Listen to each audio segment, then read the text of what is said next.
campo de Carabobo, tierra sagrada donde el valor de un pueblo unido y la sabia conducción de un líder dieron nacimiento a la patria.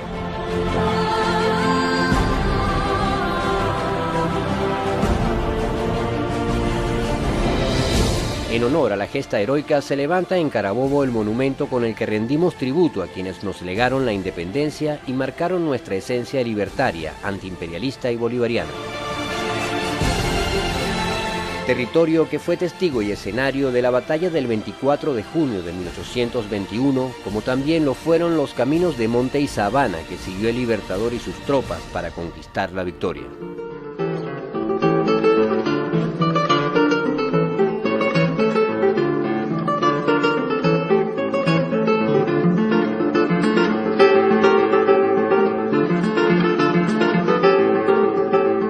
Este documental recoge el proceso de investigación, búsqueda y reconocimiento de esos antiguos caminos, olvidados por el tiempo, pero que forman parte de la histórica batalla. Este recorrido o reconocimiento que estamos haciendo en estos terrenos forma parte de una investigación desde el punto de vista científico que está llevando a cabo la Universidad Militar Bolivariana de Venezuela para determinar exactamente el sitio por donde pasó el Ejército Libertador cuando iba a la batalla de Carabobo, aquel 24 de junio del año 1821, desde la llanura de Taguane hasta la llanura de Carabobo, donde se libró la batalla. La batalla de Carabobo no fue una operación aislada, sino el momento decisivo de una extensa campaña que comenzó mucho antes.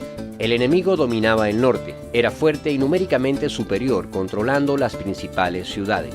Las fuerzas libertadoras se encontraban al sur y en pocas zonas del oriente, una situación que no parecía favorecer a los patriotas.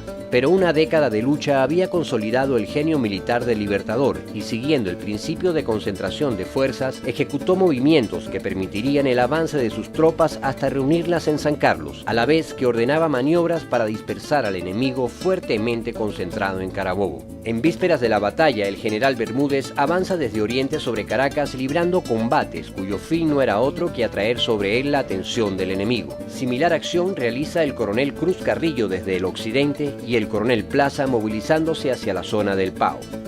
Con estas operaciones de distracción, el comando realista ejecutó sin saberlo el plan pensado por el Libertador, dispersar al enemigo restándole fuerzas en Carabobo. El ejército patriota inicia su marcha hacia la batalla desde San Carlos el 20 de junio. El 22 pernocta en Tinaquillo y el 23 acamparía en las sabanas de Taguanes. Por vez primera, el ejército patriota veía marchar todas sus fuerzas unidas, 6.000 hombres organizados en 3 divisiones, la primera comandada por el general José Antonio Páez, la segunda a cargo del general Manuel Cedeño y la tercera división a cargo del coronel Ambrosio Plaza. Los 20 kilómetros que los separaban del escenario de la batalla, lo que ocurrió en ese trayecto y los movimientos realizados por las 3 divisiones fueron las interrogantes que guiaron la investigación de la Universidad Militar Bolivariana de Venezuela con un objetivo principal: rescatar la ruta libertadora desde Taguanes hasta las sabanas de Carabobo.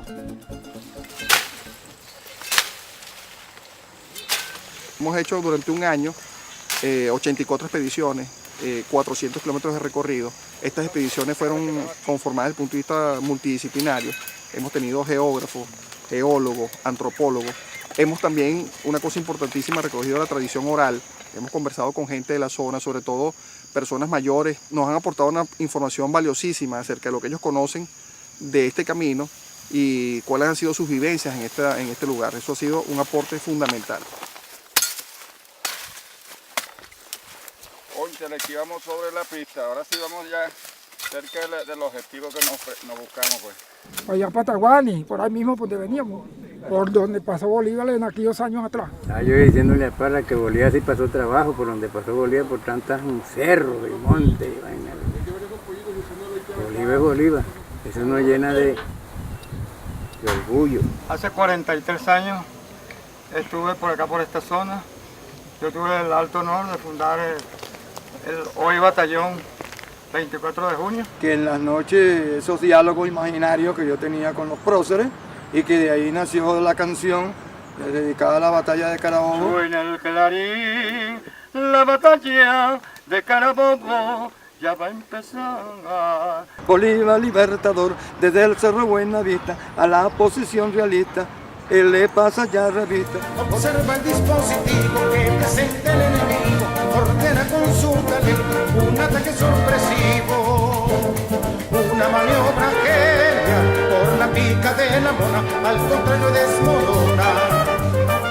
Una maniobra genial por la pica de la mona, al contrario desmorona. 23 de junio de 1821, el día antes de la batalla. Los documentos de la historia nos permiten saber que Bolívar, con su ejército reunido, acampó en algún lugar de la sabana. Hasta el lugar de la batalla, en Campo de Carabobo, lo separaban varias formaciones montañosas. La más cercana es la Serranía de las Tres Hermanas, que asciende hasta el Cerro de Buenavista, lugar estratégico desde donde el Libertador divisaría el campo de batalla. Para llegar a esa cumbre, Bolívar y sus tropas habrían seguido el antiguo camino existente para la época, una ruta hoy olvidada y por donde comenzó nuestra búsqueda. Uno de los hechos que motivó esta investigación es que la mayoría de los autores que han escrito sobre Carabobo no se encargaron de ubicar dónde había acampado el Ejército Libertador. Eso nos motivó a buscar ese sitio. Conseguimos dos registros interesantes. El primero fue las relaciones topográficas de Venezuela, hechas entre el año 1815 y 1819 por los geógrafos militares del general Pablo Morillo. Allí existe todo un recorrido o una relación de los puntos de todos los caminos de Venezuela, desde el punto de vista militar. Y estaba casualmente el tramo Tinaquillo, Campo de Carabobo.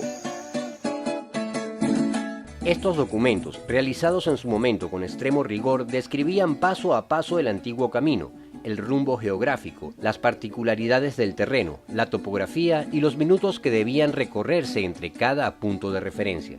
Esto nos llevó a recorrer el territorio a la misma velocidad indicada, 90 pasos por minuto. Y luego conseguimos otro registro interesante que fueron los apuntes estadísticos del estado de Carabobo del año 1876, en el gobierno de Guzmán Blanco. Describía el camino igualmente desde Campo de Carabobo hacia Tinaquillo. El trayecto desde Tinaquillo hasta el Campo de Carabobo se cubre en parte por una autopista, y bajo el argumento de que las modernas vías de comunicación siguen el mismo trazo de antiguos caminos, se ha sostenido erróneamente que ese fue el mismo rumbo que siguió Bolívar para atravesar la sabana. La autopista tiene 70 años que le echaron.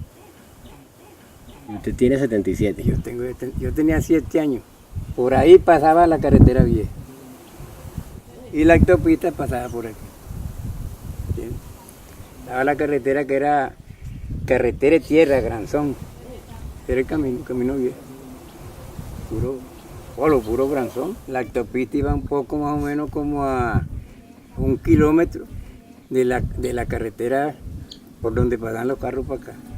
El camino de la época salía de Tinaquillo rumbo oeste y noreste hasta el paso del río del mismo nombre, al cual se llegaba en 10 minutos. Manteniendo el rumbo este, se llegaba a la primera casa de Taguanes en 23 minutos. De allí al paso del río Chirgua se llegaba caminando al noreste durante 20 minutos más. Pero lo que encontramos en este punto no coincidía con la descripción de los documentos históricos, dificultando la identificación del camino. Donde debía estar el paso del río Chirgua no había rastro del mismo.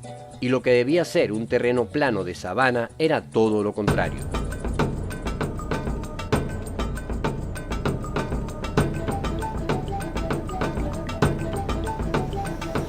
Bueno, esta es la sabana, un sector de la sabana de Taguanes. Estamos actualmente ubicados sobre una montaña artificial, producida por una mina de extracción de arena que está ubicado sobre esta sabana. Esta excavación minera fue lo que hizo difícil la ubicación de este sitio, porque como puedes ver es algo colocado artificialmente en un espacio natural. Se invirtieron varias y largas jornadas para hacer recorridos a pie y a caballo, buscando rutas alternas que pudiesen hacer coincidir las descripciones con la topografía. La participación en la investigación del experto en caminos Francisco Zurita fue de gran apoyo. Mi papá, acompañado por un vaquiano de la zona, que era el señor Barreto, había hecho este recorrido. Ahora, cuando mi papá pasó por aquí en el año 69, mi papá pasó el río más cerca. Entonces mi papá decía, pero es que no me cuadra el río por allá. Mire, le dimos vuelta, nos metimos por aquí, por la izquierda, por la derecha. Él había pasado el río Chirgua cerca de esta zona, de esta sabana, pero el río ya no estaba allí. El río estaba alejado aproximadamente unos 500 metros. Hasta que alguien nos dijo, no, pero es que ese río pasaba era por ahí. Pero en el 71 lo desviaron. ¿Con qué finalidad? De agarrarse 80 hectáreas más de tierra para sembrar potreros y siembras, etc. Y el río lo pegaron hacia el cerro, hacia el fondo ya pegaron el río. Esto es parte del río Chirgua, de la desviación del río Chirgua. Este río antiguamente fue desviado, él salía a 300 metros más abajo de donde estamos nosotros ahora. El río pasaba, era por allá atrás. Bueno, y esto fue lo que quedó del río. La ubicación del río Chirgua antes de la desviación de su curso es clave para identificar el lugar de pernocta del Libertador. Tradicionalmente se ha sostenido que fue en el lugar donde está el monumento de Taguanes, pero la lógica lo hace difícil de creer.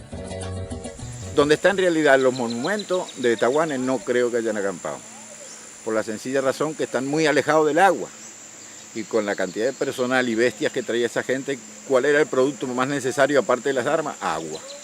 O sea, o tienen que haber acampado más hacia este río o más hacia el río que pasa por Tinaquillo. Que yo me inclino más a este porque es más grande que el de Tinaquillo. El de Tinaquillo es casi una quebrada. El río Chirgua está muy alejado de la sabana de Taguanes que conocemos donde está el monumento. Entonces había que buscar un sitio que tuviese las condiciones de aproximación al río Chirgua. Y el único sitio posible en toda el área, desde el punto de vista de la vegetación, desde el punto de vista del terreno, era este lugar acá. Y eso coincidía con que el camino pasaba por aquí, por lo menos hasta 1876. Era una ruta usual, el camino normal y ordinario que se utilizaba en la época. El lugar histórico que fue identificado gracias a los documentos del siglo XIX coincide exactamente con la descripción que ofrece uno de ellos.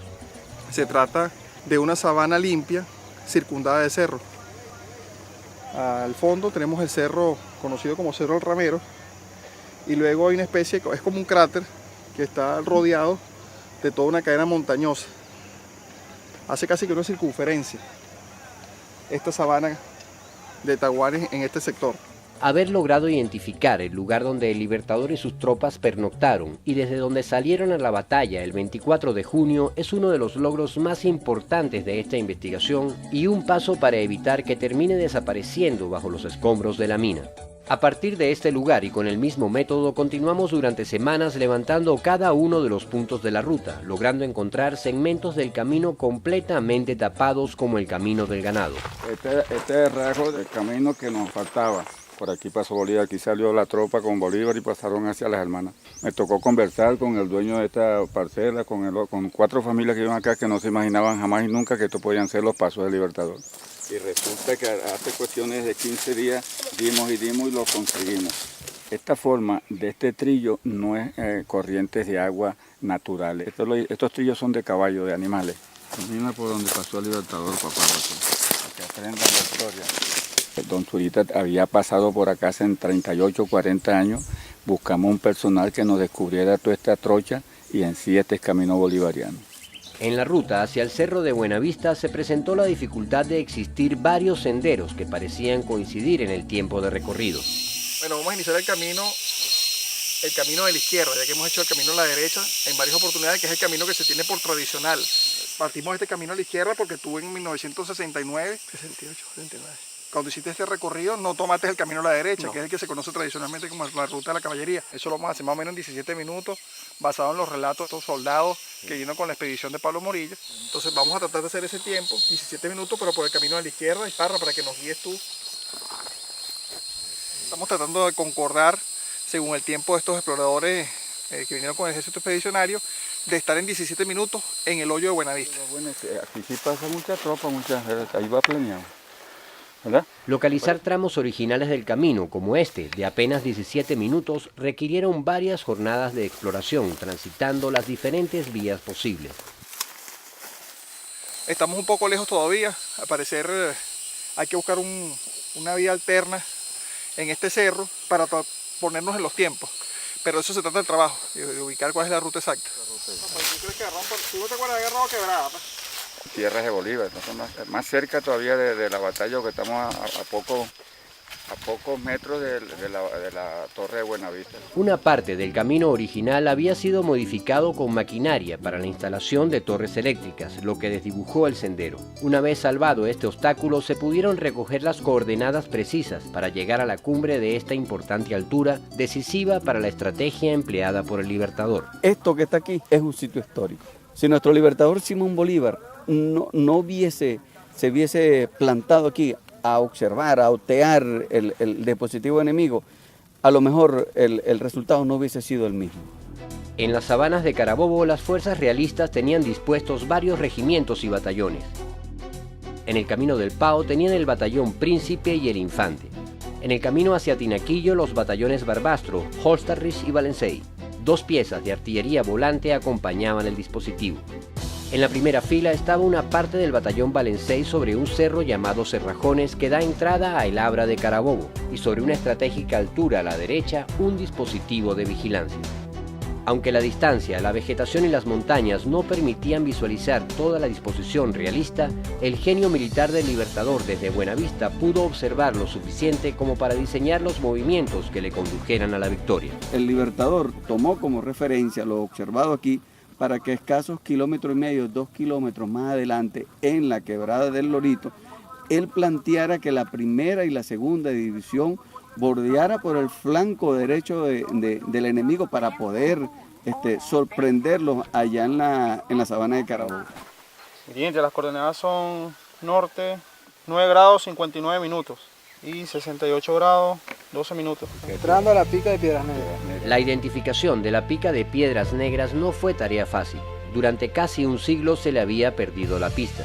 Solo el general López Contreras hacía una referencia en su exploración de 1930, plasmada en un valioso mapa que no solo señalaba la ruta del antiguo camino de Tinaquillo, sino que además establecía claramente la ubicación de la quebrada del Lorito, conocida actualmente con otro nombre. También se indicaba la ruta de la pica, señalando su paso entre los cerros Cajovita y Cayetana. La distancia entre el cruce de la quebrada del Lorito y el inicio de la pica, según la escala del mapa del general López Contreras, es de 100 metros.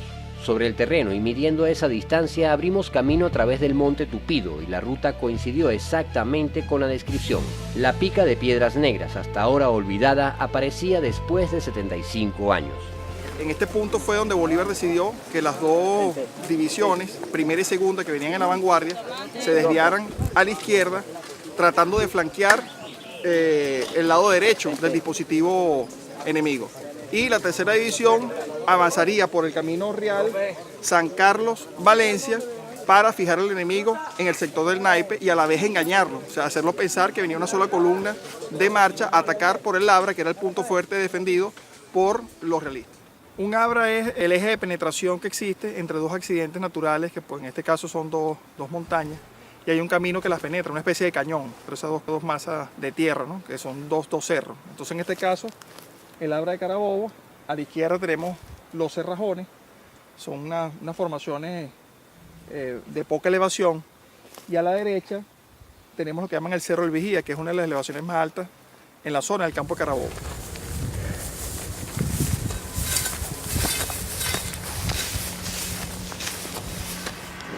grados 59 minutos 22 segundos. Y oeste 0,68 grados 11 minutos 61 segundos. Altura 532 metros. Estamos en el Cerro del Vigía. Bueno, no hay duda que aquí los españoles tenían tremendo punto. Bueno, de hecho esto que es el Vigía, precisamente la función era de tener un hombre aquí en forma de una vigilancia permanente para ver que todo lo que venía por el camino real, si venían tropas, si venían dominaba el camino, pues. Dominaba el camino, pues. Esa es la idea. El Buenavista. Sí, pero mire, Es aquella torre que está allá. allá está el cerro Cayetana y se ve la bandera. La siguiente torre que se ve al fondo. Esta que está aquí, No, la otra, la que sigue ya que no se ve sino nada más el tiene copito. mayor altura, sí. Ese mismo es. Desde allá fue el punto de observación del Libertador el día 24 de junio en la mañana. Es decir, el enemigo lo esperaba por este punto.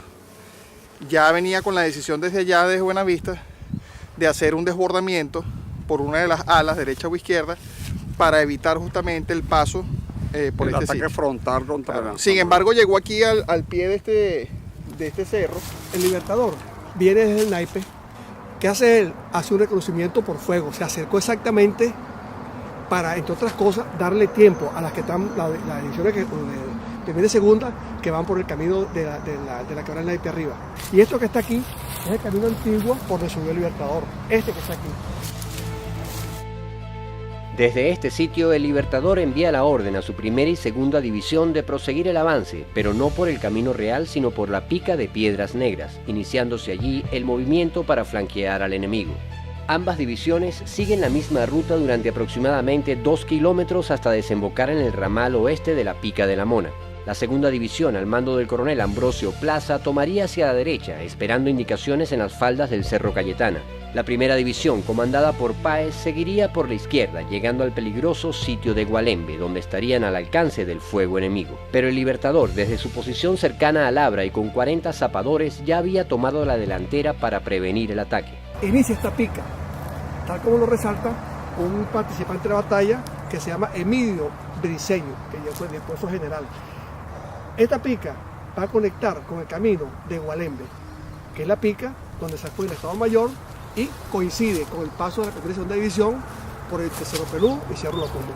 En este sitio donde nosotros nos encontramos fue que las tropas patriotas recibieron por primera vez fuego de artillería durante el desarrollo de la batalla. Oliari, que es el edecán del Libertador y el que manda para acá con el grupo de zapadores, estaba situado en ese sitio, dándole las instrucciones a todo el personal que venía en este sector que siguieran al trote o al galope y posteriormente acá hacia la izquierda, en virtud de los fuegos que se estaban recibiendo. Páez dice precisamente en su autobiografía, palabras textuales: como viésemos sus alturas ocupadas por los batallones Valencé y Barbastro, doblé sobre mi izquierda a fin de doblar la derecha del enemigo, movimiento que ejecuté a pesar del nutrido fuego de artillería. O sea, Páez lo dice claramente, el día de la batalla hubo fuego de artillería y habla de un fuego nutrido. Fíjate que en el Libertador Simón Bolívar, en su parte de Carabobo, dice: a las 11 de la mañana marchamos por nuestra izquierda, a presencia de un ejército que bien situado nos dominaba y nos cruzaba con todo su fuego. Con el tiempo apareció en el Archivo de Indias en España un legajo de documentos de la audiencia realizada un mes después de la batalla a varios efectivos del ejército realista. Uno de estos testimonios es clave para entender dónde estaban emplazados los cañones. Se trata del cuarto testigo, de nombre Carlos López, con el rango de teniente y agregado justamente a la unidad que nos interesa, el Escuadrón de Artillería Volante. El teniente López dijo en su declaración que se hallaba ocupando el Camino Real de Tinaco, protegido por los batallones Valencey, Príncipe y Burgos. Menciona además que eran 2 las piezas de artillería con las que contaba. Continúa diciendo que subió uno de los cañones a la altura en que se encontraba el Valencey y desde allí rompió fuego a las columnas patriotas que avanzaban por su derecha. Ahora, la pieza de artillería al principio estaba frente a esa posición para cubrir la entrada del Abra. Por donde ellos pensaban que venía el Libertador. Que venía el esfuerzo principal. Cuando se dan cuenta que hay un grupo de zapadores abriendo aquí camino, es donde ellos desplazan esa pieza de allá y se ubican en ese sector. Ya cuando ellos los divisan, comienzan a disparar. Tenemos conocimiento hasta el momento que hubo un desplazamiento de una pieza, pero no tenemos con precisión hasta qué punto se movió la pieza y dónde fue. ¿Sí? La artillería disparando hacia acá. Disparando hacia acá, pero... Hemos hecho un estudio comparativo de mapas, de croquis del siglo pasado, realizado por López Contreras. Estos datos, levantados en 1930, guiaron los pasos de la investigación por intrincados caminos en busca de la ubicación exacta de la artillería. Y este trabajo no se hace desde 1921. Este recorrido así a pie. Y eso es lo que estamos haciendo hoy. Y ahorita estamos en el cerro, donde se puede visualizar lo que es el Cerro El Vigía. Estamos buscando este ángulo para poder observar de dónde se emplazó la artillería realista. Existe un registro fotográfico interesante y esas fotografías nos han servido como muestra, como base, para ubicar los sitios exactos. O sea, hemos hecho un estudio comparativo de la foto antigua con la foto actual, donde se tomó en el lugar exacto. Pero ellos, según la foto, dicen que sí se visualizaba el sitio donde le dispararon. Claro, hoy en día la cantidad de árboles, la vegetación, árboles que no eran autóctonos de esta zona, como el mango, impiden la visualización. Según la foto, era casi que una maleza rala, pues no había casi bosque. Esto ese cerrito es ese cerrito que está aquí. Ajá. Sigue viene la depresión, vuelve a bajar aquí, ¿ves? Ajá, que es allá. Ajá, y sigue, ok. Lo que sí estamos claros es que la toma fue de aquí para allá. Hacemos geoposición, hacemos el encuadre de la foto y con ella hemos podido localizar los puntos exactos donde el general López Contreras, que fue el único que hizo registro fotográfico, o el más antiguo registro fotográfico del campo Carabobo, y con eso hemos logrado conseguir la ubicación de la artillería, hemos logrado conseguir la penetración a lo que fue el Abra de Carabobo, a la trocha que emprendió Bolívar en un momento dado para evadir el dispositivo realista. La visual, la topografía, la distancia de tiro y las antiguas referencias coincidieron y logramos ubicar el emplazamiento de la artillería realista en lo que aún existe del cerro conocido actualmente como Corocoro, lugar desde donde se efectuó el fuego de artillería a una distancia de 560 metros hasta la depresión que en Gualembe forman los cerros Pelúo y El Ocumo. Nos encontramos acá el día de hoy haciendo unas pruebas, un cañón de montaña, para utilizarlo como símil en lo que va a ser la demostración de fuego de artillería en el campo de Carabobo. Motivo que el cañón que se utilizó en el año 1821 es hoy una pieza valiosísima del museo que se encuentra en el campo de Carabobo. Vamos a utilizar un cañón de instrucción. Para ello hemos traído el día de hoy un cañón de montaña que posee características similares al cañón de la época, aunque es un cañón más avanzado de otra tecnología, pero que en dimensiones, tamaño y movilidad se parece mucho al cañón utilizado en 1821. Es un cañón de 4 libras, de 85 milímetros. El calibre de este cañón es parecido a ese, solo que la diferencia de este cañón que es un cañón de retrocarga con bloque de cierre, o sea, un cañón más moderno. El cañón de la época era un cañón de bancarga, es decir, se cargaba por la parte delantera, a diferencia de este que es un ánima rayada y no un ánima lisa como lo tenía el cañón de 1821. El cañón de 1821 podía disparar 2 tipos de munición, lo que llamaban la metralla, que tenía un alcance aproximadamente de 410 metros, ¿verdad? Y la bala maciza, que tenía un alcance aproximadamente de 800 metros. Lo que es en cuanto a la cureña, o lo que llaman el montaje, es decir, donde se coloca el cañón, son muy parecidas las condiciones. El que está en el campo de Carabobo era un cañón, una cureña de madera, ¿verdad? Un poco más rústica que esta, no tenía los sistemas modernos de pernos que posee este cañón. Sin embargo, se parece mucho lo que es el alojamiento. Poseía, como pueden observar, el mismo sistema de orejas. Este sistema permite que uno pueda efectuar la puntería del cañón y también representa pues un seguro para poder trasladarlo. Con mucho cuidado cuando lo gire. Es necesario mencionar que cuando el cañón de 1821, el que se utilizó en la batalla de Carabobo, se disparaba, el cañón se movía porque no tenía un sistema de estabilidad como lo poseen los cañones actuales, con amortiguadores, retrocesos. Entonces eso hacía que la pieza tenía que colocarse nuevamente en batería y efectuar todo el procedimiento para el tiro. Por eso ese cañón podía efectuar máximo 2 tiros por minuto aproximadamente.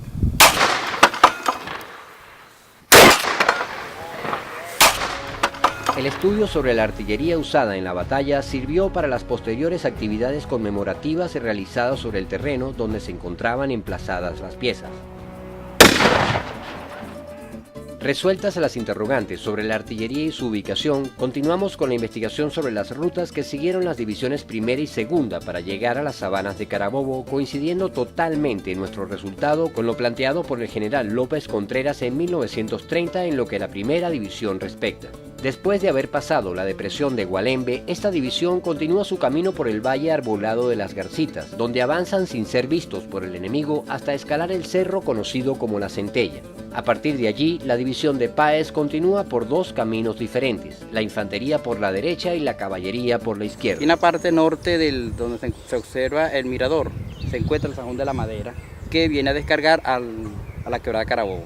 Por la parte norte pasó la primera división a cargo de Páez. La caballería entraría a la sabana alcanzando el ramal oriental de la Pica de la Mona por el norte, mientras que Páez, su estado mayor y la infantería lo harían cruzando la quebrada de Carabobo desde el oeste. Estaba ubicado en la quebrada de Carabobo.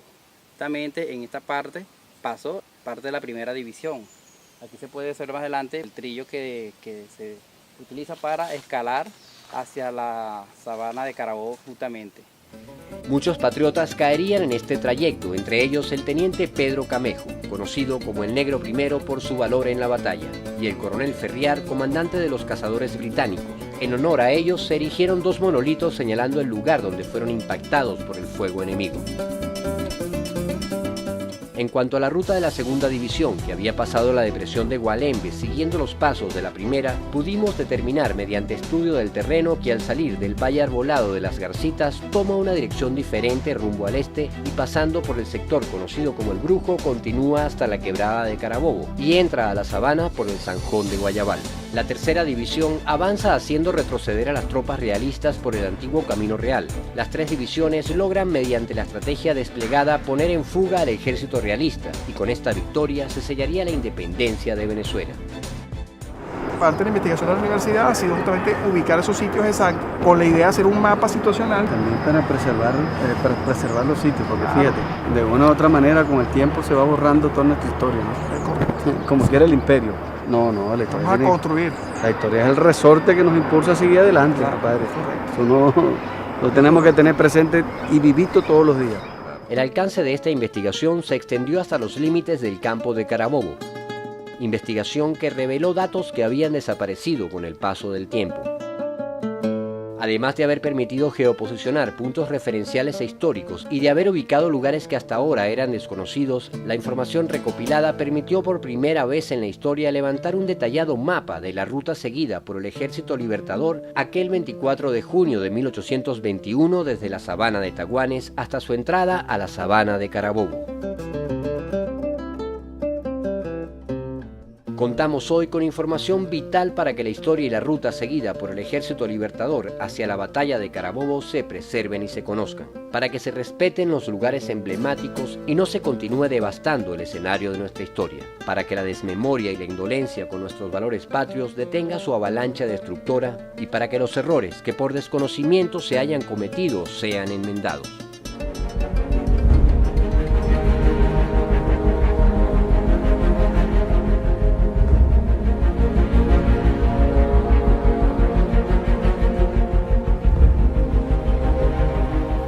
Este tendido eléctrico que se encuentra a lo largo de esta serranía han desdibujado un poco nuestra historia, ya que muchos de los lugareños conocen algunos lugares que son importantes o que fueron importantes en esta gesta histórica por el número de la torre que se encuentra sobre esa prominencia del terreno.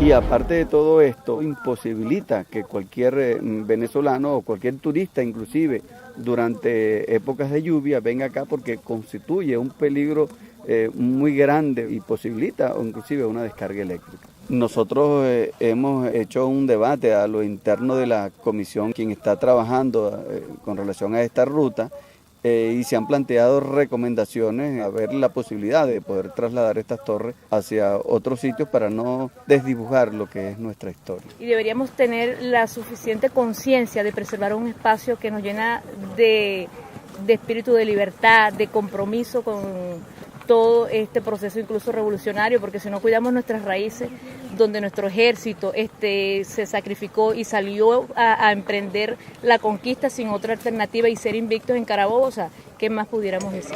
Y estamos teniendo una problemática de que están invadiendo. ¿Este era el camino? El Camino Real. Ok, muchachos, este era el Camino Real y al lado era un cementerio de la época. Todavía hay fosa de la época, ¿ok? El Camino Real iba por acá. Lamentablemente, pues hay una invasión que está acá.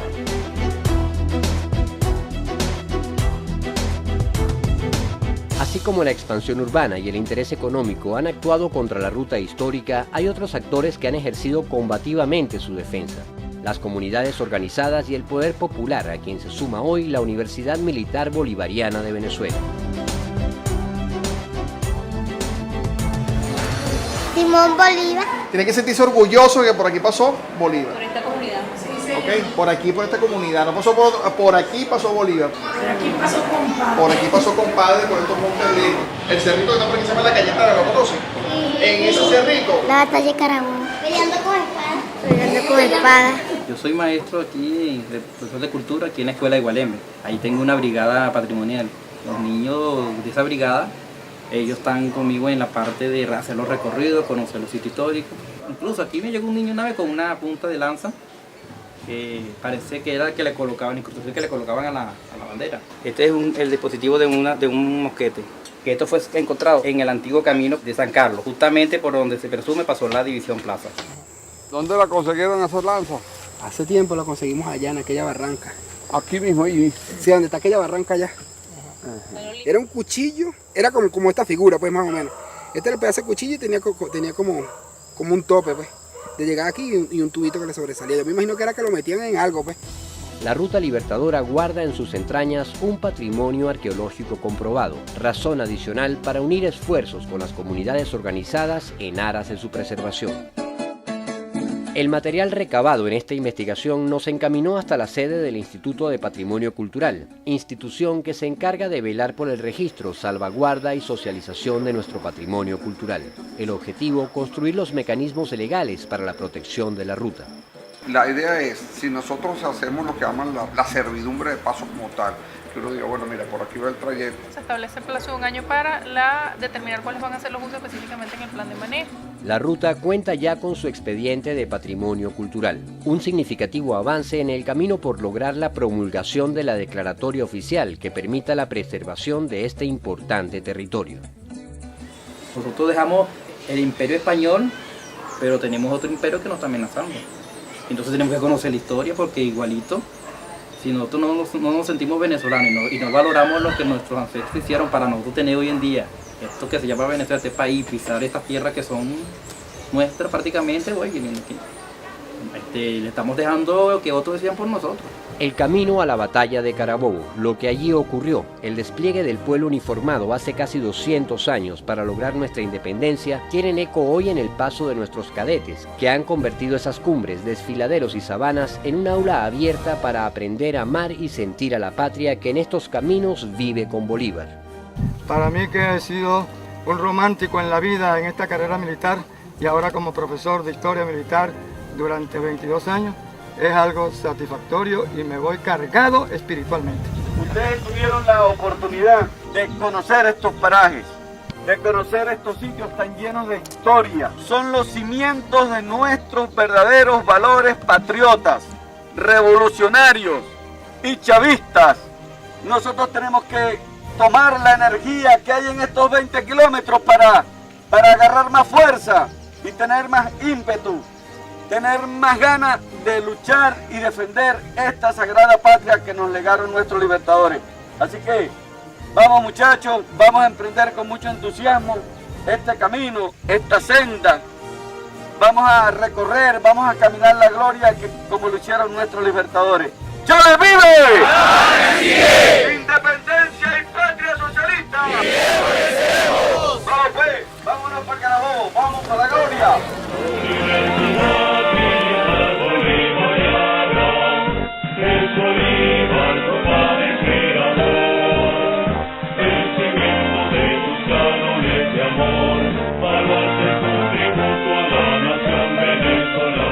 Universidad Militar Bolivariana de Venezuela, forjando generaciones vencedoras.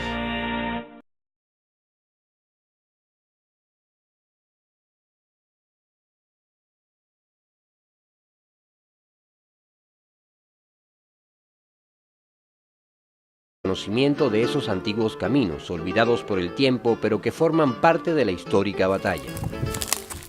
Este recorrido o reconocimiento que estamos haciendo en estos terrenos forma parte de una investigación desde el punto de vista científico que está llevando a cabo la Universidad Militar Bolivariana de Venezuela para determinar exactamente el sitio por donde pasó el Ejército Libertador cuando iba a la batalla de Carabobo, aquel 24 de junio del año 1821, desde la llanura de Tahuane hasta la llanura de Carabobo, donde se libró la batalla.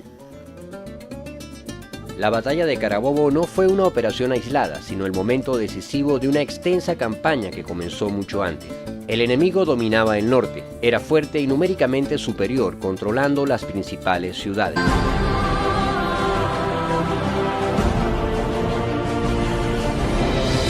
En honor a la gesta heroica se levanta en Carabobo el monumento con el que rendimos tributo a quienes nos legaron la independencia y marcaron nuestra esencia libertaria, antiimperialista y bolivariana.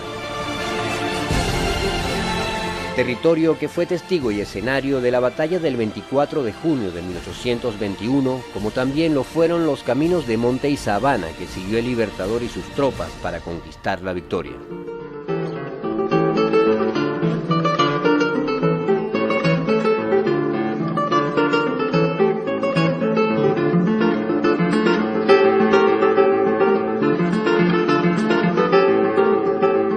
Este documental recoge el proceso de investigación, búsqueda y reconocimiento. Las fuerzas libertadoras se encontraban al sur y en pocas zonas del oriente, una situación que no parecía favorecer a los patriotas. Pero una década de lucha había consolidado el genio militar del Libertador y, siguiendo el principio de concentración de fuerzas, ejecutó movimientos que permitirían el avance de sus tropas hasta reunirlas en San Carlos, a la vez que ordenaba maniobras para dispersar al enemigo fuertemente concentrado en Carabobo. En vísperas de la batalla, el general Bermúdez avanza desde Oriente sobre Caracas librando combates cuyo fin no era otro que atraer sobre él la atención del enemigo. Similar acción realiza el coronel Cruz Carrillo desde el occidente y el coronel Plaza movilizándose hacia la zona del Pao.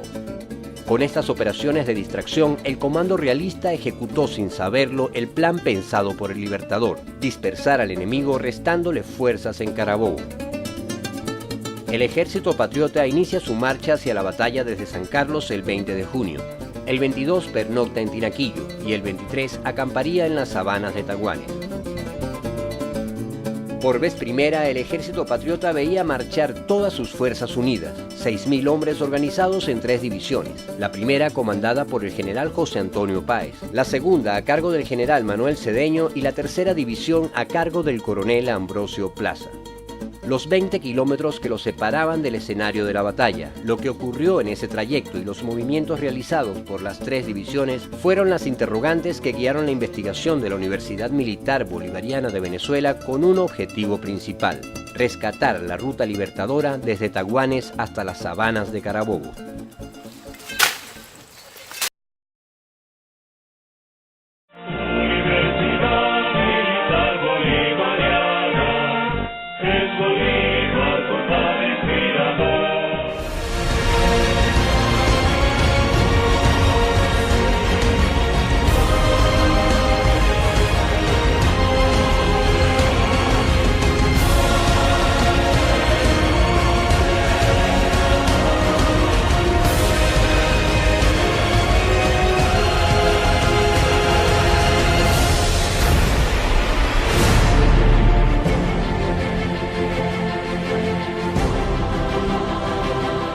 Campo de Carabobo, tierra sagrada donde el valor de un pueblo unido y la sabia conducción de un líder dieron nacimiento a la patria.